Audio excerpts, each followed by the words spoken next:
പരിശോധനകൾ എന്തൊക്കെ ചെയ്യുന്നു എന്നുള്ളതാണ് അടുത്ത ഒരു ഘട്ടം. നമ്മൾ സ്ത്രീകളിലും പരിശോധനകളുണ്ട്, പുരുഷന്മാരിലും പരിശോധനകളുണ്ട്. സ്ത്രീകൾ ഞാൻ പറഞ്ഞ പോലെ ഒരു കപ്പിളായിട്ട് ഇവാലുവേറ്റ് ചെയ്യുക എന്നുള്ളതാണ് ഇതിനകത്ത് പ്രധാനപ്പെട്ട ഒരു ഘടകം.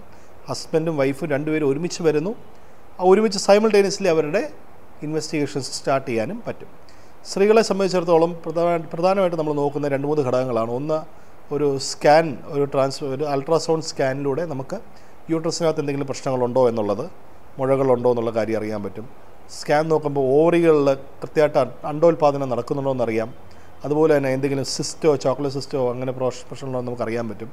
പിന്നെ അതുപോലെ തന്നെ ട്യൂബിന് എന്തെങ്കിലും ബുദ്ധിമുട്ടുണ്ടോ എന്നുള്ള കാര്യം, പ്രോബ്ലം ഉണ്ടോ എന്നുള്ളത് നമുക്ക് ട്യൂബ് ടെസ്റ്റ് ചെയ്യുന്നതിലൂടെ അറിയാൻ പറ്റും. അതൊന്നെങ്കിൽ ലാപ്രോസ്കോപ്പിയിലൂടെ ചെയ്യാം, അല്ലെങ്കിൽ ഈ പറയുന്ന പോലെ ട്യൂബ് ടെസ്റ്റുകളിലൂടെയും ട്യൂബിന് എന്തെങ്കിലും ബ്ലോക്ക് ഉണ്ടോ എന്നുള്ള കാര്യം നമുക്ക് അറിയാനായിട്ട് പറ്റും. അപ്പോൾ പ്രധാനമായിട്ടും സ്ത്രീകളിലുള്ള പരിശോധനകൾ എന്ന് പറയുന്നത് അണ്ടോൽപാദനം കൃത്യമായി നടക്കുന്നുണ്ടോ എന്ന് അറിയാനും, അണ്ടത്തിൻ്റെ ഗ്രോത്ത് എങ്ങനെയാണ്, അതുപോലെ തന്നെ ട്യൂബിന് എന്തെങ്കിലും ബ്ലോക്ക് ഉണ്ടോ എന്ന് അറിയാനും, ഗർഭപാത്രത്തിലോ അണ്ടാശയത്തിലോ എന്തെങ്കിലും ബുദ്ധിമുട്ടുണ്ടോ എന്ന് അറിയാനായിട്ടുള്ള ടെസ്റ്റുകളാണ്.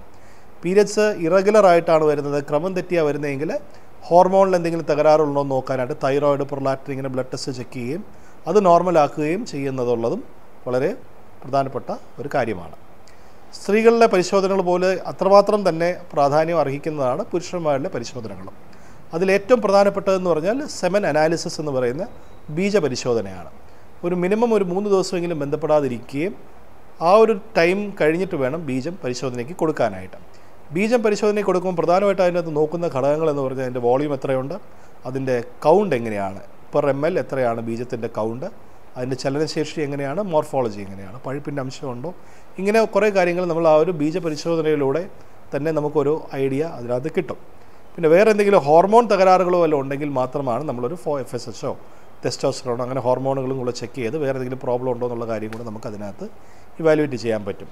സാമ്പിളിൽ എന്തെങ്കിലും കാര്യമായിട്ട് തകരാറുകളുണ്ടെങ്കിലും, പ്രത്യേകിച്ച് IVF-നൊക്കെ പോവുകയാണെങ്കിൽ അതിന് മുന്നേ ആയിട്ട് ജനറ്റിക്കായിട്ട് എന്തെങ്കിലും പ്രോബ്ലംസ് ഉണ്ടോ എന്ന് അറിയാനായിട്ട് സ്പേം DNA ഫ്രാഗ്മെൻറ്റേഷൻ എന്ന് പറഞ്ഞ ടെസ്റ്റുകളൊക്കെ നമുക്ക് പരിശോധിച്ച് ചെക്ക് ചെയ്യാവുന്നതാണ്. അപ്പോൾ ഇങ്ങനെ സ്ത്രീകളുടെയും പുരുഷന്മാരുടെയും പരിശോധനകളെല്ലാം ചെയ്തതിന് ശേഷം ആണ് നമ്മൾ ചികിത്സകളിലേക്ക് കിടക്കുന്നത്. മിക്കവാറും കേസുകളിൽ നമുക്ക് എന്തെങ്കിലും ഒരു സ്പെസിഫിക് റീസൺ കാണാം. ഒരു 80 മുതൽ 85% 85% കപ്പിൾസിനകത്തും ഒന്നെങ്കിൽ ഇന്ന കാരണത്താൽ, സ്ത്രീകളുടെ കാരണത്താലോ അല്ലെങ്കിൽ ഇങ്ങനെ പുരുഷന്മാരുടെ പ്രശ്നങ്ങളാലോ അല്ലെങ്കിൽ കോമൺ ആയിട്ടുള്ള രണ്ടുപേരുടെയും പ്രോബ്ലംസിനായിട്ടോ ഒരു 80 to 85% കപ്പിൾസിനകത്ത് എന്താണ് പ്രോബ്ലം ഉള്ളത് നമുക്ക് വ്യക്തമായിട്ട് ഈ പരിശോധന കഴിയുമ്പോൾ തന്നെ അറിയാനായിട്ട് പറ്റും. ഒരു 15 മുതൽ 20% വരെ ഇൻഫെർട്ടിലിറ്റി എന്ന് പറയുന്നത് അൺഎക്സ്പ്ലെയിൻഡ് ഇൻഫെർട്ടിലിറ്റിയാണ്.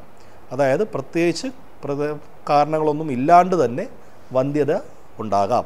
ഇപ്പോൾ സ്ത്രീയെ സംബന്ധിച്ചിടത്തോളം, വൈഫിനെ സംബന്ധിച്ചിടത്തോളം എല്ലാ ഇവാലുവേഷൻസും നോർമലായിരിക്കാം, കൃത്യമായിട്ട് അണ്ടോൽപാദനം ഉണ്ടാകുന്നുണ്ടായിരിക്കും, കൃത്യമായിട്ട് ട്യൂബ്സ് ഓക്കെയാണ്, എല്ലാ ഹോർമോൺ വാല്യൂസ് എല്ലാം ഓക്കെയാണ്, സാമ്പിളും നോർമലാണ്.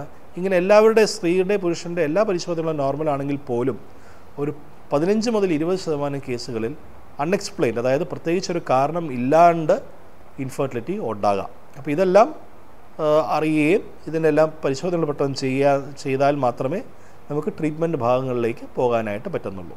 ഞാൻ നേരത്തെ സൂചിപ്പിച്ച പോലെ തന്നെ ഇതിലെ ഏറ്റവും പ്രധാനപ്പെട്ട ഘടകം എന്ന് പറയുന്നത് സമയം തന്നെയാണ്.